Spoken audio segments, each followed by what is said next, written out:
ಕರ್ತನ ಪರಿಶುದ್ಧ ನಾಮಕ್ಕೆ ಸ್ತೋತ್ರವಾಗಲಿ. ಕರ್ತನು ಇನ್ನೊಂದು ಭಾನುವಾರ ನಮಗೆ ಕೊಟ್ಟಿದ್ದಾನೆ. ಆತನನ್ನು ಆರಾಧಿಸುವಂತೆ. ಆತನು ಪುನರುತ್ಥಾನವಾಗಿದ್ದಾನೆ. ಇವತ್ತು ಆತನ ಹೇಳುವಂಥ ಮಾತೇನು ಗೊತ್ತೇನು? ನಾನು ಜೀವಿಸುವುದರಿಂದ ನೀವು ಕೂಡ ಜೀವಿಸ್ತಿದ್ದೀರಿ ಅಂತ. What a beautiful statement, that is fantastic. Come, let us worship the king of kings and lord of lords. His name is Jesus. He is alive and he is very much in your home, worshiping with you and here with us. Praise God for that. ಹೌದು, ಕರ್ತನಲ್ಲಿ ಪ್ರೀತಿಯ ಸಹೋದರ ಸಹೋದರಿ, ತಂದೆಯಾದ ದೇವರು ನಮ್ಮ ಕರ್ತನಾದ ಯೇಸು ಕ್ರಿಸ್ತನ ಹೆಸರಿನಲ್ಲಿ ನಾವು ಆತನ ಬಳಿಗೆ ಬರುವಾಗ ಆತನು ನಮ್ಮನ್ನು ಅಪ್ಪಿಕೊಳ್ಳುತ್ತಾನೆ, ನಮ್ಮ ಪಾಪಗಳನ್ನು ಕ್ಷಮಿಸುತ್ತಾನೆ ಮತ್ತು ನಾವು ಸಲ್ಲಿಸುವ ಆರಾಧನೆಯನ್ನು ಸ್ವೀಕರಿಸುತ್ತಾನೆ. ಆತನು ಆರಾಧನೆಗೆ ಅರ್ಹನಾಗಿದ್ದಾನೆ. ಇಡೀ ವಿಶ್ವದಲ್ಲಿ ಆರಾಧನೆಗೆ ಸ್ತೋತ್ರನು ಅರ್ಹನು ಆಗಿರುವುದಂದರೆ ಆ ಪರಮ ಪವಿತ್ರನಾದ ಮಹಾದೇವರು, ಮಹಾಕರ್ತನು, ಮಹಾ ಒಡೆಯನು, ಮಹಾರಾಜನು ಆಗಿರುವ ನಮ್ಮ ಪರಲೋಕದ ತಂದೆ ಯೇಸು ಕ್ರಿಸ್ತನ ಹೆಸರಿನಲ್ಲಿ ಆತನನ್ನು ಸ್ತುತಿಸೋಣ. ಬನ್ನಿರಿ, ಆರಾಧಿಸೋಣ, ಸಂತೋಷವಾಗಿ ತೆರೆದ ಹೃದಯದಿಂದ ದೇವರ ವಾಕ್ಯವನ್ನು ಕೇಳೋಣ. Amen. Amen. ಬನ್ನಿರಿ. Come on.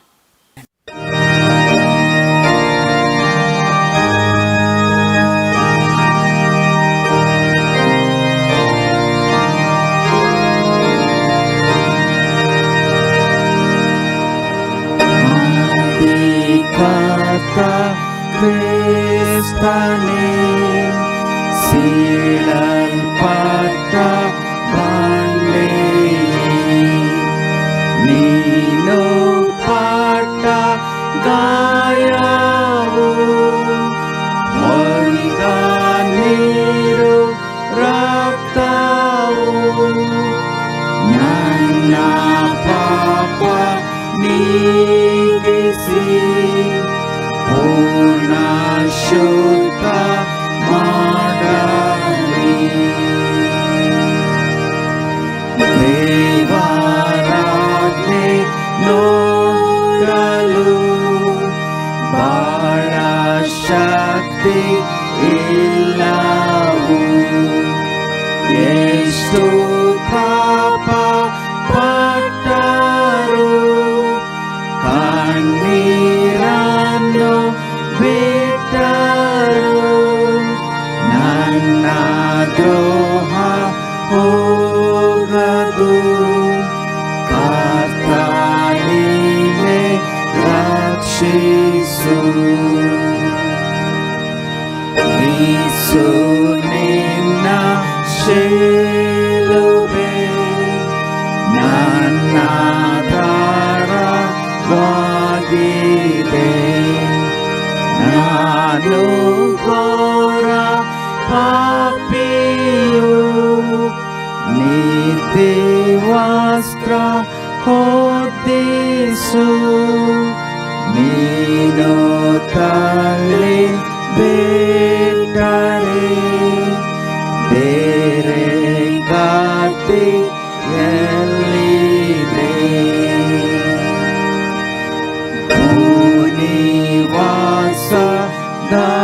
ಭೂನಿವಾಸದಲ್ಲಿಯೂ ಸಾಯುತ್ತಿರುವಾಗಲೂ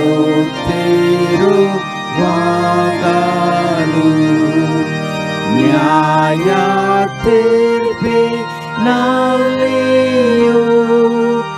ಯುಗ ಯುಗವೆಂದಿಗೂ ಸೀಳಲ್ಪಟ್ಟ ಬಂಡೆ, ನೀನು ದಿಕ್ಕು ನನಗೆ.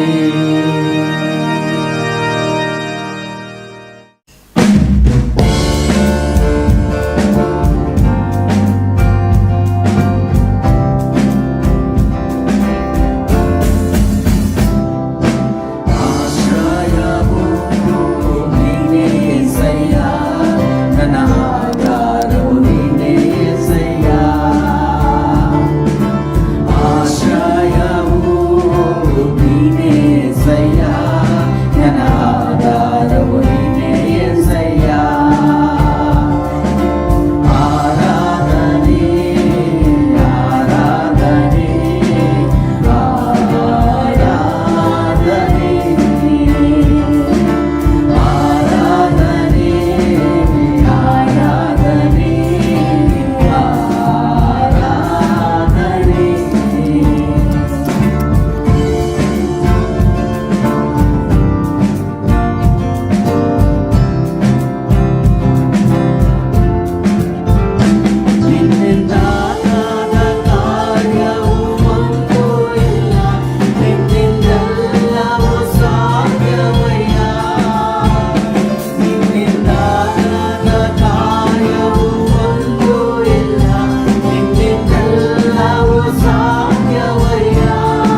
ದೇವರ ಪರಿಶುದ್ಧ ನಾಮಕ್ಕೆ ಅನಂತನಂತ ಸ್ತೋತ್ರ ಉಂಟಾಗಲಿ.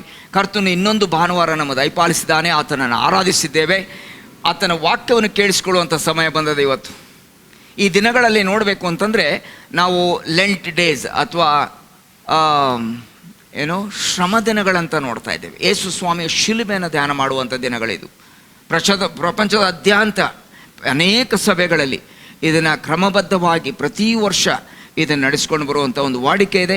ಆದರೆ ಇವತ್ತು ಈ ಸಮಯದಲ್ಲಿ ಕರ್ತನ ವಾಕ್ಯವನ್ನು ಕೇಳಿಸಿಕೊಳ್ಳುವಂತೆ ನಾವು ಪ್ರಾರ್ಥನೆಯಲ್ಲಿ ಮೊದಲು ಪ್ರಾರಂಭ ಮಾಡೋಣ. ಪ್ರಿಯ ಸಹೋದರ ಸಹೋದರಿ, ಕಣ್ಮುಚ್ಚೋಣ, ಪ್ರಾರ್ಥನೆ ಮಾಡೋಣ ದೇವರ ಸಹಾಯಕ್ಕಾಗಿ. ಪ್ರೀತಿಗಳು ನಮ್ಮ ತಂದೆಯಾದ ದೇವರೇ, ದಿನಕ್ಕಾಗಿ ನಿನಗೆ ಸ್ತೋತ್ರ ಸಲ್ಲಿಸ್ತೇವಪ್ಪ. ಕರ್ತನೆ, ನೀನು ಸ್ನೇಹಿಸಿಕೊಟ್ಟಿರುವಂಥ ಈ ಒಂದು ವಿಶೇಷವಾದ ದಿನದಲ್ಲಿ ನಿನ್ನ ವಿಶೇಷವಾದ ವಾಕ್ಯವು ಕರ್ತನೆ ಪ್ರಸಾರ ಆಗುವಂತೆ, ಮತ್ತು ಅಷ್ಟೇ ಅಲ್ಲ ಕರ್ತನೆ, ಮನೆಗಳಿಗೆ ಸೇರುವಂತೆ ಕೃಪೆ ಕೊಡ್ತಾ ಇದೆ. ಇದಕ್ಕಾಗಿ ನಿಮಗೆ ಸ್ತೋತ್ರಿಸ್ತೇವೆ. ವೀಕ್ಷಿಸ್ತಿರುವಂಥ, ನೋಡ್ತಿರುವಂಥ, ಕೇಳ್ತಿರುವಂಥ ಪ್ರತಿಯೊಬ್ಬ ಸಹೋದರ ಸಹೋದರಿಯನ್ನು ನೀನು ಆಶೀರ್ವದಿಸಿ, ಮಕ್ಕಳನ್ನು ಕರುಣಿಸು ಕರ್ತನೆ. ಹೀಗೆ ಕರ್ತನೆ, ನೀನು ಬರೆಸಿಟ್ಟಿರುವಂಥ ವಾಕ್ಯವನ್ನು ನನ್ನೊಂದಿಗೆ ಮಾತನಾಡು, ವಿವರಿಸು, ಬಲಪಡಿಸು, ನಿನ್ನ ಬೆಳಕನ್ನು ಚೆಲ್ಲು. ಯೇಸು ಸ್ವಾಮಿ ಹೆಸರು ಬೇಡಿದ್ದೇನೆ ತಂದೆ, ಆಮೆನ್. ದೇವರ ನಾಮಕ್ಕೆ ಸ್ತೋತ್ರ ಉಂಟಾಗಲಿ. ನಾನಾಗಲೇ ಪ್ರಾರ್ಥನೆಯಲ್ಲಿ ನಾವು ಅಂದ್ಕೊಂಡಂಗೆ ಅಥವಾ ಮಾಡಿದಂಗೆ ಈ ಪಾವನ ದಿನಗಳು ಅಥವಾ ಪರಿಶುದ್ಧವಾದ ದಿನಗಳು ಅಥವಾ ಇದು ಯೇಸು ಕ್ರಿಸ್ತನ ಶ್ರಮ ದಿನಗಳು ಅಂತ ನಾವು ಅದನ್ನು ಬರೀ ಆಚರಣೆಗೆ ತರದೆ ದೇವರ ವಾಕ್ಯವನ್ನು ಇದ್ದಕ್ಕಿದ್ದ ಹಾಗೆ ಇರುವಂಥ ವಾಕ್ಯಗಳನ್ನು ಕೇಳಿಸ್ಕೊಳ್ಳುವಂಥ ಸಮಯ ಬಂದಿದೆ ಪ್ರಿಯ ಸಹೋದರ ಸಹೋದರಿ. ಅದಕ್ಕೋಸ್ಕರ ಇವತ್ತು ಪ್ರಾರಂಭ ಮಾಡುವಂಥ ಈ ಒಂದು ಭಾಗವನ್ನು ಇನ್ನೊಂದು 2-3 ವಾರ ಇದು ಕಂಟಿನ್ಯೂ ಆಗ್ತದಂತ ನನ್ನ ಒಂದು ಗ್ರಹಿಕೆ ಆಗಿದೆ. ಕರ್ತನು ನಮ್ಮನ್ನು ಬಲಪಡಿಸಲಿ, ಆಶೀರ್ವದಿಸಲಿ. ಯೇಸು ಸ್ವಾಮಿಯ ಕ್ರೂಜೆ ಧ್ಯಾನದ ದಿನಗಳಿದು. ಯೇಸು ಸ್ವಾಮಿಯ ಕ್ರೂಜೆ ಧ್ಯಾನದ ದಿನಗಳಿದು. ಕ್ರೂಜೆಯನ್ನು ಧ್ಯಾನ ಮಾಡಲ್ಲ ನಾವು, ಯೇಸು ಸ್ವಾಮಿಯನ್ನು ಧ್ಯಾನ ಮಾಡ್ತೇವೆ ನಾವು. ಕ್ರೂಜೆ ಒಂದು ಮರದ ಪೀಸ್ ಆಗ್ಬೋದು, ಅಥವಾ ಒಂದು $1 ಇಲ್ಲಿ ಒಂದು ಚಿನ್ನದ ಮಾಡಿ ಹಾಕ್ಕೊಂಡಿರ್ಬೋದು, ಅಥವಾ ಯಾವುದಾದ್ರೂ ಆಗಲಿ, ಸಭೆ ಮೇಲೆ ಆಗ್ಬೋದು, ಎಲ್ಲಾದರೂ ಆಗ್ಬೋದು. ಈ 2 ಕಟ್ಟಿಗೆಗಳನ್ನು ನೋಡುವಾಗ ಅದನ್ನು ನಾವು ಆರಾಧನೆ ಮಾಡ್ತಿಲ್ಲ. ನಾವು ಮಾಡ್ತಿರುವಂಥದ್ದು ಆರಾಧನೆ, ನಾವು ಜ್ಞಾಪಕ ಮಾಡಿಕೊಳ್ಳುವಂಥದ್ದು ಯೇಸು ಸ್ವಾಮಿಯನ್ನು, ಆತನು ಪಟ್ಟಂಥ ಶ್ರಮೆಯನ್ನು ನಾವು ನೋಡುವಂಥವರಾಗಿದ್ದೇವೆ.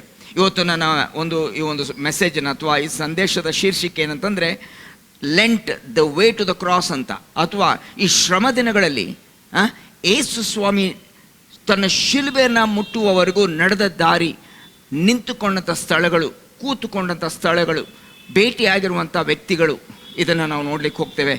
ಇದೊಂದು ದೊಡ್ಡ ಸ್ಟಡಿ ಆಗಿದೆ. ಆ್ಯಕ್ಚುಲಿ ತುಂಬ ಒಂದು ಡೀಟೇಲ್ ಸ್ಟಡಿ ಆಗಿದೆ. ಆದರೂ ಕೂಡ ನಮ್ಮ ಈ ಒಂದು ಟಿ ವಿ ಮಾಧ್ಯಮದ ಮುಖಾಂತರ ಅಥವಾ ಈ ಒಂದು ಯೂಟ್ಯೂಬ್ ಮುಖಾಂತರ ನಮಗೆಷ್ಟು ಬೇಕಾಗತ್ತಲ್ಲ ಅಷ್ಟಷ್ಟು ಸಮಯಗಳನ್ನು ತಗೊಂಡು ನಾವು ಮತ್ತೆ ತಿರುಗಿ ಇದನ್ನು ಧ್ಯಾನ ಮಾಡ್ಬೋದು. ಪ್ರಿಯ ಸಹೋದರ ಸಹೋದರಿ, ನೀವು ಏರ್ಪೋರ್ಟ್ಗೆ ಹೋದರೆ 2 ಟರ್ಮಿನಲ್ಸ್ ಇರ್ತದೆ. ಒಂದು ಡಿಪಾರ್ಚರ್ ಟರ್ಮಿನಲ್ ಅಂತ ಇರ್ತಾರೆ, ಹೋಗುವಂಥದ್ದು. ಅರೈವಲ್ ಟರ್ಮಿನಲ್ ಅನ್ನುವಂಥದ್ದು ಬರುವಂಥದ್ದು, ಪ್ಯಾಸೆಂಜರ್ಸ್ ಬರುವಂಥದ್ದು. ಅಲ್ಲಿ ಭೇಟಿಯಾಗೋದಕ್ಕೆ ಅನೇಕ ಜನರು ಇರ್ತಾರೆ, ಬೀಳ್ಕೊಡೋದಕ್ಕೆ ಆ ಕಡೆಯಿಂದ ಜನರು ಇರ್ತಾರೆ. ಸರಿ ಇರಲಿ, ಏರ್ಪೋರ್ಟ್ನಿಂದ ವಾಪಸ್ ಬರೋಣ. ಅರೈವಲ್ ಆ್ಯಂಡ್ ಡಿಪಾರ್ಚರ್ ಅಂತ. ಯೇಸು ಸ್ವಾಮಿ ಕೂಡ ಅದೇ ರೀತಿಯಲ್ಲಿ ಆಯಿತು. ಆತನ ಅರೈವಲ್ ಆದಾಗ ಕ್ರಿಸ್ಮಸ್ ಹಬ್ಬ ಪ್ರಾರಂಭ ಆಯಿತು. ಪ್ರಿಯ ಸಹೋದರ ಸಹೋದರಿ, ಆತನ ಅರೈವಲ್ ಆದಾಗ, ಆತನು ಈ ಪ್ರಪಂಚಕ್ಕೆ ಬಂದಾಗ, ಈ ಲೋಕಕ್ಕೆ ಬಂದಾಗ, ಆತನ ಜನನದ ವಿಶೇಷ ಸಂದೇಶಗಳು, ಆತನ ಬಂದ ರೀತಿ, ಪ್ರಿಯ ಸಹೋದರ ಸಹೋದರಿ ಕೇಳಿಸ್ಕೊಳ್ಳಿ, ಇರುವಂಥದ್ದು 4 ಸುವಾರ್ತೆಗಳು, ಮತ್ತಾಯ, ಮಾರ್ಕ, ಲೂಕ, ಯೋಹಾನ. ಆದರೆ 2 ಸುವಾರ್ತೆಗಳಲ್ಲಿ ಆತನ ಅರೈವಲ್ ಅಥವಾ ಆತನು ಬಂದಿರುವಂಥ ರೀತಿಯನ್ನು ನಾವು ಗಮನಿಸಲಿಕ್ಕೆ ಸಾಕು. ಕ್ರಿಸ್ಮಸ್ ಹಬ್ಬದ ಒಂದು ವಿಶೇಷತೆ ಅದು ಬರೀ 4 ಅಧ್ಯಾಯಗಳಲ್ಲಿ ಬರೆಯಲ್ಪಟ್ಟಿದೆ ಪ್ರಿಯ ಸಹೋದರ ಸಹೋದರಿ. ಅದಕ್ಕೋಸ್ಕರ ಮತ್ತಾಯನ ಬರೆದ ಸುವಾರ್ತೆ 2 ಅಧ್ಯಾಯಗಳು, ಮೊದಲಿನ 2 ಅಧ್ಯಾಯಗಳು. ಲೂಕನ್ ಬರೆದ ಸುವಾರ್ತೆಯಲ್ಲಿ ಮೊದಲಿನ 2 ಅಧ್ಯಾಯಗಳು. ಒಟ್ಟು 48 ವಚನಗಳು ಮತ್ತಾಯದಲ್ಲಿ, 120 ವಚನಗಳು ಲೂಕದಲ್ಲಿ. ಒಟ್ಟು 168 ವಚನಗಳಲ್ಲಿ ಆತನ ಬರೋಣದ ವಿಷಯದಲ್ಲಿ, ಆತನು ಮನುಷ್ಯನಾಗಿ ಈ ವಾಕ್ಯವೆಂಬುವ ನರಾವತಾರ ಎತ್ತಿ ಬಂದಾಗ ಬರೆದಿರುವಂಥದ್ದು 168 ವಚನಗಳಲ್ಲಿ ಆ ವಿವರಣೆ ಇದೆ ಪ್ರಿಯ ಸಹೋದರ ಸಹೋದರ. ಇದ್ರ ವಿಷಯದಲ್ಲಿ ಇಡೀ ಪ್ರಪಂಚ ವಿಜೃಂಭಣೆಯಿಂದ ಆಚರಿಸ್ತಾರೆ. ಕ್ರಿಸ್ಮಸ್ ಲೈಟ್ಸು, ಡೆಕೋರೇಷನ್ಸ್ ಎಲ್ಲ ಇದೆ. ಇರಲಿ ಬೇಡ ಅಂತ ಹೇಳಲಿಲ್ಲ ನಾನು, ಆದರೆ ಮುಂದೆ ಹೋಗೋಣ. ಆದರೆ ಲಾಸ್ಟ್ ವೀಕ್ ನೋಡಬೇಕಾಗಿದ್ರೆ, ಯೇಸು ಸ್ವಾಮಿ ಈ ಪ್ರಪಂಚದಲ್ಲಿ ಇರುವಂಥ ಕೊನೆ ವಾರವನ್ನು ನೋಡಬೇಕಾಗಿದ್ರೆ 4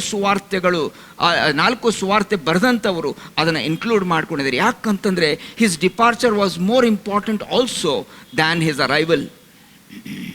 ಆತನು ಬಂದ ರೀತಿ ಭಾಳ ಇಂಪಾರ್ಟೆಂಟ್. ಯಾಕಂದರೆ ವರ್ಜಿನ್ ಬರ್ತ್ ಅಥವಾ ಕನ್ಯೆಮರಿಯಲ್ಲೇ ಹುಟ್ಟಿ ಬರಬೇಕಾಗಿತ್ತು ಯೇಸು ಕ್ರಿಸ್ತನು. ಬರುವಂಥದ್ದು ಭಾಳ ಪ್ರಾಮುಖ್ಯ. ಆದರೆ ಬಂದ ಉದ್ದೇಶ ಏನು?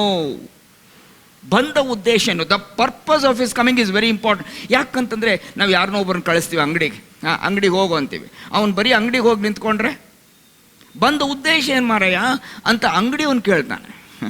ಇಲ್ಲ ಇದು ಬೇಕು ಅಂತ.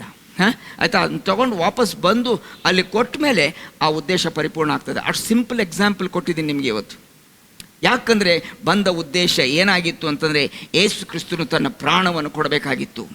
ಇದನ್ನು ಸುವಾರ್ತಿಕರು ಮತ್ತಾಯ, ಮಾರ್ಕ, ಲೂಕ, ಯೋಹಾನ ಬರೆದಿರುವಂಥವರು 30 ಅಧ್ಯಾಯಗಳನ್ನು ಉಪಯೋಗಿಸಿದ್ದಾರೆ. ಪ್ರಿಯ ಸಹೋದರ ಸಹೋದರಿ, ಕೊನೆ ವಾರದ್ದು ಗರಿ ಹಬ್ಬದ ಒಂದು ಸಮಯದಲ್ಲಿ ಯೇಸು ಸ್ವಾಮಿ ಆತನು ಕತ್ತೆ ಮರಿ ಮೇಲೆ ಕೂತ್ಕೊಂಡು ಆತನು ಯೆರೂಸಲೇಮಿಗೆ ರಾಜನಾಗಿ ಆತನು ಎಂಟ್ರಿ ಆಗಿದ್ದು ಆ ಒಂದು ಭಾನುವಾರದಿಂದ ಹಿಡಿದು ಅದರ ನೆಕ್ಸ್ಟ್ ಭಾನುವಾರದವರೆಗೂ ಆ ಒಂದು ವಾರದ ಒಂದು ಕಥೆ ನೋಡಬೇಕು ಅಂತಂದರೆ ಎಷ್ಟು ಗೊತ್ತಾ? ಎಷ್ಟು ಅಧ್ಯಾಯಗಳು ಗೊತ್ತಾ? 30 ಅಧ್ಯಾಯಗಳು, 1250 ವಚನಗಳು.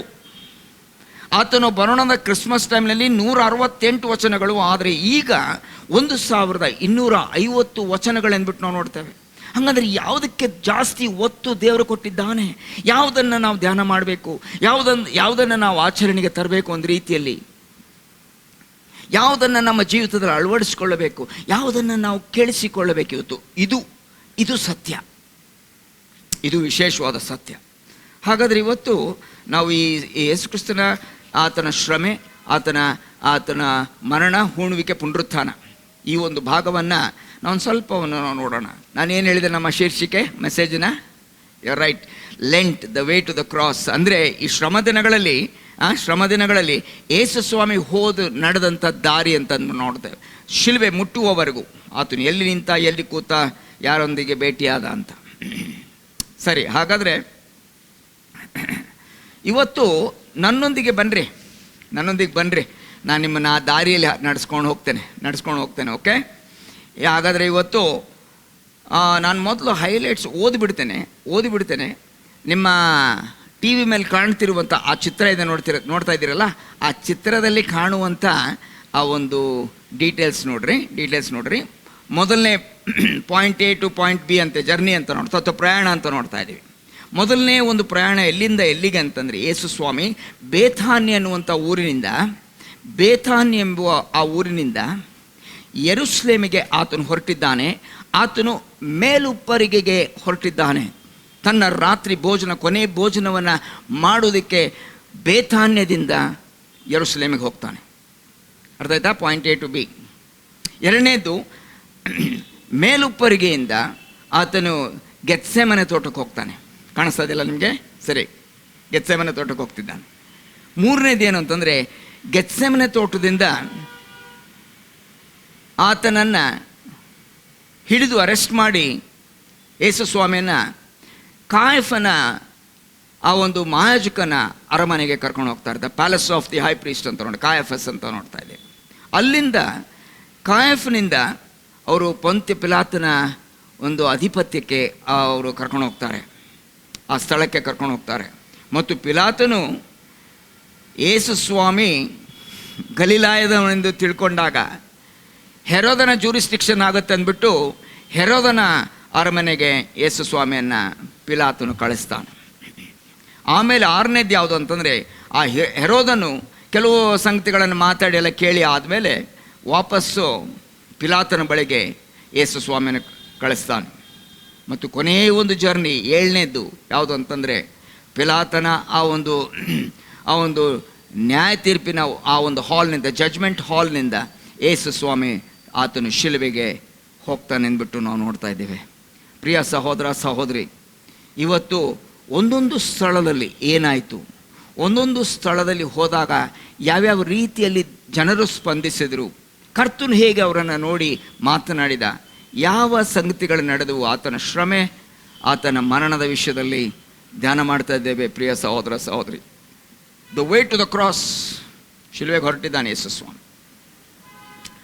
ಆದರೆ ಒಂದೊಂದು ಸ್ಥಳದಲ್ಲಿ ನಡೆದಿರುವಂಥ ಘಟನೆಯನ್ನು ಪೂರ್ತಿ ಡೀಟೇಲ್ ಆಗಿ ನೋಡಬೇಕು ಅಂತಂದರೆ ಸುಮಾರು ತಾಸುಗಳಾಗ್ತದೆ. ಅದಕ್ಕೋಸ್ಕರ ಅದನ್ನು ಬ್ರೇಕಪ್ ಮಾಡಿದ್ದೇನೆ. ಇನ್ನು 2-3 ವಾರಗಳು ಇದನ್ನು ನಾವು ಧ್ಯಾನ ಮಾಡಲಿಕ್ಕೆ ಸಾಕು. ಮೊದಲನೇದು ಇವತ್ತು ಬೇತಾನ್ಯದಲ್ಲಿ ಏನಾಯಿತು ಅಂತ ನಾವು ನೋಡೋಣ. ಪ್ರಿಯ ಸಹೋದರ ಸಹೋದರಿ, ಯೋಹಾನ್ ಬರೆದ ಸುವಾರ್ತೆಯಲ್ಲಿ 12ನೇ ಅಧ್ಯಾಯಕ್ಕೆ ನಮ್ಮ ಗಮನವನ್ನು ಹರಿಸೋಣ. ಇಲ್ಲಿ 1-2 ವಚನಗಳನ್ನು ನಾವು ಓದಿಕೊಳ್ಳೋಣ, ಮತ್ತು ಇನ್ನೊಂದು ವಚನವನ್ನು ಓದಿಸ್ತೀನಿ ಆಮೇಲೆ. ಅದಕ್ಕೋಸ್ಕರ ಬೇತಾನ್ಯದಲ್ಲಿ ನಡೆದಿರುವಂಥ ಒಂದು ಘಟನೆ, ಯೋಹಾನ್ ಬರೆದ ಸುವಾರ್ತೆ 12ನೇ ಅಧ್ಯಾಯ 1-2 ವಚನಗಳನ್ನು ವಾಕ್ಯವನ್ನು ಕೇಳಿಸ್ಕೊಳ್ಳೋಣ. ಪಸ್ಕ ಹಬ್ಬವು ಇನ್ನು 6 ದಿವಸ ಮುಂದೆ ಇರಲಾಗಿ ಯೇಸು ಬೇತಾನ್ಯಕ್ಕೆ ಬಂದನು. ಯೇಸುವು ಸತ್ತವರೊಳಗಿಂದ ಎಬ್ಬಿಸಿದ ಲಾಜರನು ಅಲ್ಲಿದ್ದನು. ಯೇಸುವಿಗೆ ಅಲ್ಲಿ ಔತಣ ಮಾಡಿಸಲು ಮಾರ್ತಳು ನೆರವಾಗಿದ್ದಳು. ಲಾಜರನು ಆತನ ಸಂಗಡ ಊಟಕ್ಕೆ ಕೂತವರಲ್ಲಿ ಒಬ್ಬನು. ನೋಡಿದ್ರ, ಬೇತಾನ್ಯದಲ್ಲಿ ಒಂದು ಮನೆ ಇತ್ತು ತಂಗುವುದಕ್ಕೆ. ಯಾರಿಗೆ? ಯೇಸು ಸ್ವಾಮಿಗೆ. ಯೇಸು ಸ್ವಾಮಿಯ ಸ್ನೇಹಿತರಾಗಿರುವಂಥ ಮಾರ್ತಾ, ಮರಿಯಳು ಮತ್ತು ಅವರ ತಮ್ಮನಾಗಿರುವಂಥ ಲಾಜರನು. ಈ 3 ಜನ ಇದ್ದಾರಲ್ಲ, ಇವರು ಯೇಸು ಸ್ವಾಮಿಗೆ ಒಂಥರ ಫ್ರೆಂಡ್ಸ್ ಥರ ಇದ್ರು. ಆತನು ಬಂದಾಗೆಲ್ಲ ಆತನಿಗೆ ಸೇವೆ ಮಾಡುವಂಥವರಾಗಿದ್ದರು ಅವರು. ಇನ್ನೊಂದು ಕಡೆಗೆ ಕೂಡ ಗಡಿಬಿಡಿಯಲ್ಲಿ ಸಿಕ್ಕಾಕೊಂಡಿರುವಂಥ ಮಾರ್ತಳು ಮರಿಯಳಲ್ಲಿ ಕೂತು ವಾಕ್ಯ ಕೇಳ್ತಿದ್ದಾಳೆ. ಇದನ್ನೆಲ್ಲ ನಾವು ನೋಡ್ತೀವಿ ಅನೇಕ ಸಾರಿ, ನಾವು ಓದಿದ್ದೀವಿ ಅದ್ರ ವಿಷಯದಲ್ಲಿ. ಅದಕ್ಕೋಸ್ಕರ ಬೇತಾನ್ಯ ಅಂತ ನೋಡುವಾಗ ಹೌಸ್ ಆಫ್ ಫಿಗ್ಸ್ ಅಂತ ನೋಡ್ತಾ ಇದ್ದೀವಿ. ಅಂಜೂರದ ಒಂದು ಮನೆಯಾಗಿತ್ತು ಅಂದ್ಬಿಟ್ಟು ನಾವು ನೋಡೋದು. ಅಲ್ಲೆಲ್ಲ ಭಾಳ ಅಂಜೂರದ ಮರಗಳಿದ್ದವು. ಮತ್ತು ಅಷ್ಟೇ ಅಲ್ಲ, ಹೆಸರಿನ ವಿಷಯದಲ್ಲಿ ವಿಶೇಷತೆ ಮಾಡ್ಕೊಳ್ಳೋದು ಬೇಡ. ಮತ್ತು ನಾವು ಈಗ ಬೇತಾನ್ಯದಲ್ಲಿ ನಡೆದಿರುವಂಥ ಘಟನೆಯನ್ನು ನೋಡ್ತಾ ಇದ್ದೀವಿ. ಇಲ್ಲಿ ಊಟಕ್ಕೆ ಯಾರು ಕೂತಿದ್ದಾರೆ? ಯೇಸು ಕ್ರಿಸ್ತನಿಗೋಸ್ಕರ ಅಡುಗೆಯನ್ನು ಮಾಡಿಸಿದ್ದಾರೆ. ಯಾಕೆ ಯೇಸು ಕ್ರಿಸ್ತನಿಗೋಸ್ಕರ ಈ ಅಡುಗೆಯನ್ನು ಮಾಡಿಸಿದ್ದಾರೆ? ಯಾಕಂದರೆ ಅದರ ಹಿಂದಿನ ಅಧ್ಯಾಯದಲ್ಲಿ ಸತ್ತು ವಾಸನೆ ಬಂದಿರುವಂಥ ಲಾಜರನನ್ನು ಯೇಸು ಸ್ವಾಮಿ ತನ್ನ ಸ್ವರದಿಂದ ಲಾಜರನ ಎದ್ದು ಬಾ ಅಂತ ಕರೆದು ಜೀವಂತವಾಗಿ ಅವನನ್ನು ನೆಲೆಸಿದ್ದಾನೆ. ಎಂಥ ಕೃತಜ್ಞತೆಯ ಕಾಣಿಕೆಯ ಒಂದು ಆರಾಧನೆ ಇದು. ಎಲ್ಲಿ? ಬೇತಾನ್ಯದಲ್ಲಿ. ಎಂಥ ಥ್ಯಾಂಕ್ಸ್ ಹೇಳಿದ್ದಾರೆ ಇವರು, ಎಂಥ ಥ್ಯಾಂಕ್ಸ್ ಹೇಳಿದ್ದಾರೆ. ಅವ್ರನ್ನ ಊಟಕ್ಕೆ ಕರೆದು ಆತನಿಗೋಸ್ಕರ ಔತಣವನ್ನು ಸಿದ್ಧ ಮಾಡಿದ್ದಾರೆ. ಭಾಳ ಚೆನ್ನಾಗಿದೆ ಅದು. ಆತನಿಗೋಸ್ಕರ, ಯೇಸು ಸ್ವಾಮಿಗೋಸ್ಕರ ಈ ಔತಣ ಸಿದ್ಧ ಮಾಡಿದ್ದಾರೆ. ಮಾರ್ತಳು ನೆರವಾಗಿದ್ದಾಳೆ. ಅದೇ ಸಮಯದಲ್ಲಿ ಲಾಜರನು ಯೇಸು ಸ್ವಾಮಿಯ ಜೊತೆಗೆ ಒಂದೇ ಟೇಬಲ್ ಮೇಲೆ ಊಟಕ್ಕೆ ಕೂತಿದ್ದಾನೆ ರೀ. ಪ್ರೀವಿಯಸ್ ಅಧ್ಯಾಯದಲ್ಲಿ ಸಮಾಧಿ ಒಳಗಿದ್ದವನು ಮೇಜಿಗೆ ಕೂತ್ಕೋಬೇಕು ಅಂತಂದರೆ ಅವನ ಎದುರುಗಡೆನೋ ಪಕ್ಕದಲ್ಲಿ ಕೂತಿದ್ದೇನೋ ಗೊತ್ತಿಲ್ಲ, ಆದರೆ ಯೇಸು ಸ್ವಾಮಿನೇ ಆ ಕಾರಣ. ಇವತ್ತು ನಿನ್ನ ಮನೆಯಲ್ಲಿ ಆಶೀರ್ವಾದಗಳಿದೆ ಅಂತಂದರೆ, ಊಟಕ್ಕೆ ಇದೆ ಅಂತಂತಂದರೆ ಈ ಯೇಸು ಸ್ವಾಮಿನೇ ಕಾರಣ. ನಮ್ಮ ಜೀವಿತದಲ್ಲಿ ಸತ್ತು ಹೋಗಿರುವಂಥ ಸಂಗತಿಗಳನ್ನು ಎಬ್ಬಿಸಿ ಕರ್ತನು ಇನ್ನೇನಪ್ಪ ಆಗೋಯ್ತು ಅನ್ನುವಂಥ ಸಮಯದಲ್ಲಿ ಎಬ್ಬಿಸಿ ಕರ್ತನು ಆತನೊಂದಿಗೆ ನಮ್ಮನ್ನು ಕೂರಿಸ್ಕೊಳ್ತಾನಲ್ಲ, ಇದು ವಿಶೇಷವಾಗಿರುವಂಥ ಸಂಗತಿ. ಬನ್ನಿರಿ, ಹಾಗಾದರೆ ಆತನಿಗೆ ಕೃತಜ್ಞತೆಯನ್ನು ಇವತ್ತು ನಾವು ಸಲ್ಲಿಸೋಣ. ಥ್ಯಾಂಕ್ಸ್ ಹೇಳ್ರಿ ಕರ್ತನಿಗೆ. ಕರ್ತನು ಶ್ವಾಸವನ್ನು ಕೊಟ್ಟಿದ್ದಾನೆ. ಲಾಜರನ್ನು ಕೇಳ್ರಿ, ಗೊತ್ತಾಗ್ತದೆ. ಶ್ವಾಸ ಹೋಗಿತ್ತಲ್ಲಪ್ಪ, ಈಗ ಶ್ವಾಸ ಬಂದಿದೆ, ಹೇಗನ್ನಿಸ್ತದೆ ನಿನಗಂತ ಗೊತ್ತಿಲ್ಲಪ್ಪ, ನನಗೆ ಸ್ಟೋರಿ ಗೊತ್ತಾಗಲ್ಲ ಅದು, ಯಾಕಂದ್ರೆ ನಾವು ಅನುಭವಿಸಿಲ್ಲ ಅದನ್ನು. ಆದರೆ ಇವಾಗ ನಮ್ಮ ಅನುಭವ ಏನಂತಂದರೆ, ನಮಗಿನ್ನೂ ಶ್ವಾಸವಿರುವುದೆಲ್ಲವೂ ಆತನನ್ನು ಸ್ತುತಿಸಬೇಕು ಅಂತ ಕೊನೆಯ ಅಧ್ಯಾಯ ಯಾವುದೋ ಕೀರ್ತನೆ 150ನೇ ಅಧ್ಯಾಯ ಕೊನೆಯ ವಚನದಲ್ಲಿ ಅದು ಬರೆಯಲ್ಪಟ್ಟಿದೆ. ಹಾಗಾದ್ರೆ ನನಗೆ ನಿನಗೆ ಶ್ವಾಸ ಇರುವ ಕಾರಣವಾಗಿ ನಾವು ಕೃತಜ್ಞತೆಯನ್ನು ಸಲ್ಲಿಸುವುದು ನಮ್ಮ ಕರ್ತವ್ಯ. ಯೋಹಾನ್ ಬರೆದ ಸುವಾರ್ತೆಯಲ್ಲಿ ಭಾಳ ಚಂದವಾಗಿರುವಂಥ ಸಂಗತಿ ನಾವು ನೋಡ್ತಾ ಇದ್ದೇವೆ. ಯೇಸು ಸ್ವಾಮಿ ಕೂತಿದ್ದಾನೆ, ಲಾಜರನ್ ಕೂತಿದ್ದಾನೆ, ನೀಡ್ತಾ ಇದ್ದಾಳೆ ಯಾರು? ಮಾರ್ತಳು. ಮರಿಯಳೆಲ್ಲಿದ್ದಾಳೆ ಹುಡುಕನ. 3ನೇ ವಚನಕ್ಕೆ ಹೋಗೋಣ. 3ನೇ ವಚನಕ್ಕೆ ಹೋಗೋಣ. ಮರಿಯಳು ಏನು ಮಾಡ್ತಾ ಇದ್ದಾಳೆ ನೋಡ್ರಿ. ಆಗ ಮರಿಯಳು ಬಹು ಬೆಲೆಯುಳ್ಳ ಅಚ್ಚ ಜಟಮಾಂಸಿ ತೈಲವನ್ನು 1 ಸೇರಷ್ಟು ತಂದು ಯೇಸುವಿನ ಪಾದಕ್ಕೆ ಹಚ್ಚಿ ತನ್ನ ತಲೆ ಕೂದಲಿನಿಂದ ಆತನ ಪಾದಗಳನ್ನು ಒರೆಸಿದಳು. ಆ ತೈಲದ ಪರಿಮಳವು ಮನೆಯಲ್ಲೆಲ್ಲ ತುಂಬಿಕೊಂಡಿತು. ಆಗ ಆತನ ಥ್ಯಾಂಕ್ ಯು. ಹಾಗಾದರೆ ಆ ಒಂದು ವಚನದಲ್ಲಿ ನಾವು ಏನು ನೋಡ್ತಾ ಇದ್ದೀವಿ ಅಂತಂದರೆ, ಕೂತಿದ್ದಾರೆ ಊಟಕ್ಕೆ, ಊಟ ಬಡಿಸ್ತಾ ಇದ್ದಾಳೆ ಮಾರ್ತಳು. ಆದರೆ ಮರಿಯಳು ಇನ್ನೂ ಉತ್ಕೃಷ್ಟವಾಗಿರುವಂಥ ಒಂದು ಸಂಗತಿ ಏನು ಮಾಡ್ತಾಳೆ ಅಂತಂದರೆ, ಅಚ್ಚ ಜಟಮಾಂಸಿ ತೈಲವನ್ನು ತಂದು ಆ ಭರಣಿಯನ್ನು ತಂದು, ಅಥವಾ ಆ ಒಂದು ಸೇರಿನಷ್ಟು, ಒಂದು ವರ್ಷದ ಒಂದು ಆದಾಯ ಅಂತೆ. ಪೇ ಪ್ಯಾಕೆಟ್ ಹೆಂಗೆ ಕೇಳ್ತಾರೆ, ಆ್ಯನ್ಯುವಲ್ ಪೇ ಪ್ಯಾಕೆಟ್ ಕೇಳ್ತಾರೆ ಅಲ್ವಾ, ಎಷ್ಟು ಅಂತ. ಒಂದು ವರ್ಷದ್ದು ಪೂರ್ತಿ ಆಕೆ ತೆಗೆದಿಟ್ಟು ಏಸು ಕ್ರಿಸ್ತನ ಪಾದಕ್ಕೆ ಹಚ್ಚುವುದಕ್ಕೆ ಪ್ರಾರಂಭ ಮಾಡ್ತಾಳ್ರಿ. ಆಮೇಲೆ ಆತನ ಪಾದವನ್ನು ತನ್ನ ತಲೆ ಕೂದಲಿಂದ ಒರೆಸ್ತಾಳೆ. ಒಂದು ಹೆಣ್ಣು ಮಗಳಿಗೆ ಉದ್ದ ಕೂದಲು ಕೊಡಲ್ಪಟ್ಟಿರುವಂಥದ್ದು ಗೌರವಕ್ಕೋಸ್ಕರ, ಮುಸುಕಿಗೋಸ್ಕರ, ಗೌರವಕ್ಕೋಸ್ಕರ. ಆಕೆ ತನ್ನ ಗೌರವವನ್ನು ಯೇಸುವಿನ ಪಾದಕ್ಕೆ ಇಟ್ಟು, ಯೇಸುವೆ ನೀನು ಎಂಥ ದೊಡ್ಡ ಕಾರ್ಯ ಮಾಡಿದ್ಯಪ್ಪ, ಎಂಥ ದೊಡ್ಡ ಮಿರಕಲ್ ಅಥವಾ ಅದ್ಭುತ ಮಾಡಿದ್ಯಾ, ನಮ್ಮ ತಮ್ಮನನ್ನು ಎಬ್ಬಿಸಿ ಪಕ್ಕದಲ್ಲಿ ಕೂರಿಸ್ಕೊಂಡಿದ್ಯಲ್ಲ, ಇನ್ನೇನು ನನಗೆ ನಾನು ಕೃತಜ್ಞತೆಯನ್ನು ಸಲ್ಲಿಸ್ತೇನೆ, ನಾನು ಥ್ಯಾಂಕ್ಸ್ ಹೇಳ್ತೇನೆ ನಿನಗೆ ಅಂತ. ಇದು ನಿಜವಾದ ವಿಶ್ವಾಸಿಯ ಜೀವನ. You must say thank you. ನಾವು ನೋಡ್ತೀವಲ್ಲ, ಥ್ಯಾಂಕ್ಸ್ ಹೇಳುವಂಥದ್ದು ಭಾಳ ಕಷ್ಟ, ನಮಗೆ ಸ್ವಾಭಾವಿಕವಾಗಿ ಬರೋದಿಲ್ಲ. ಯಾಕಂದರೆ ನಾವು ಚಿಕ್ಕ ಮಕ್ಕಳನ್ನು ಕರ್ಕೊಂಡು ಹೋಗುವಾಗ ಯಾರಾದರೂ ಅಂಕಲ್ಲು ಆಂಟಿ ಯಾರೋ ಮಾಮ ಯಾರೋ ಭೇಟಿ ಆದಾಗ ಒಂದು ಚಾಕ್ಲೇಟ್ ಕೊಡ್ತಾರೆ. ನಾವೇನು ಹೇಳ್ತೀವಿ ಅವನಿಗೆ, ಆ ಮಗುಗೆ ಏನು ಹೇಳ್ತೀವಿ, ಮಗಳಿಗೆ ಏನು ಹೇಳ್ತೀವಿ, ಅಂಕಲ್ಗೆ ಮಾಮಗೆ ಥ್ಯಾಂಕ್ಸ್ ಹೇಳು ಅಲ್ವಾ, ಮಾಮಗೆ ಥ್ಯಾಂಕ್ಸ್ ಹೇಳು. ಇಲ್ಲಿ ಯಾರು ಹೇಳ್ಕೊಡ್ಬೇಕಾಗಿಲ್ಲ, ಮರಿಗಳಿಗೆ ಥ್ಯಾಂಕ್ಸ್ ಹೇಳ್ತಾ ಇದ್ದಾಳೆ. So the Thanksgiving meeting transformed into worship. ಆರಾಧನೆಗೆ ಪ್ರಾರಂಭ ಆಯಿತು. ಆರಾಧನೆ ಎಲ್ಲಿವರೆಗೂ ಪ್ರಾರಂಭ ಆಯಿತು ಅಂದರೆ, ಆ ತೈಲದ ಪರಿಮಳವು ಮನೆಯಲ್ಲೆಲ್ಲ ಹರಡ್ಕೊಳ್ತಂತೆ.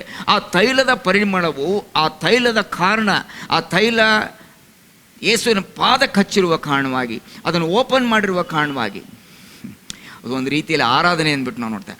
ಆರಾಧನೆಯ ಒಂದು ಸುವಾಸನೆ ಮನೆಯಲ್ಲೆಲ್ಲ ಹರಡ್ಕೊಳ್ತಂತೆ. ಇವತ್ತು ನಿನ್ನ ಮನೆಯಲ್ಲಿ ಆರಾಧನೆ ಇದೆಯೋ? ಆ ಆರಾಧನೆಯು ನಮ್ಮ ಮನೆಯಲ್ಲಿ ಹರಡ್ಕೊಳ್ತಿದೆಯೋ? Something to think about and something to act upon. ನಾವು ನಿಜವಾಗ್ಲೂ ಆ ರೀತಿಯಾಗಿ ಆರಾಧಕರಾಗುವಂತೆ ಕರ್ತನು ಇವತ್ತು ನಮಗೆ ಸಹಾಯ ಮಾಡಿ ನಡೆಸಲಿ. ನೋಡ್ರಿ ಏನಾಯಿತು ಅಂತಂದರೆ,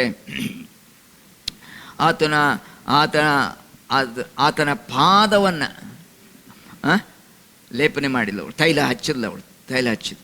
ನೋಡಿ ಕೇಳಿಸ್ಕೊಳ್ರಿ ಪ್ರಿಯ ಸಹೋದರ ಸಹೋದರಿ, ಒಂದು ಮನೆಯಲ್ಲಿ ಒಂದು ಹೆಂಗಸು, ಒಂದು ಸಹೋದರಿ ಆ ಪರಿಶುದ್ಧ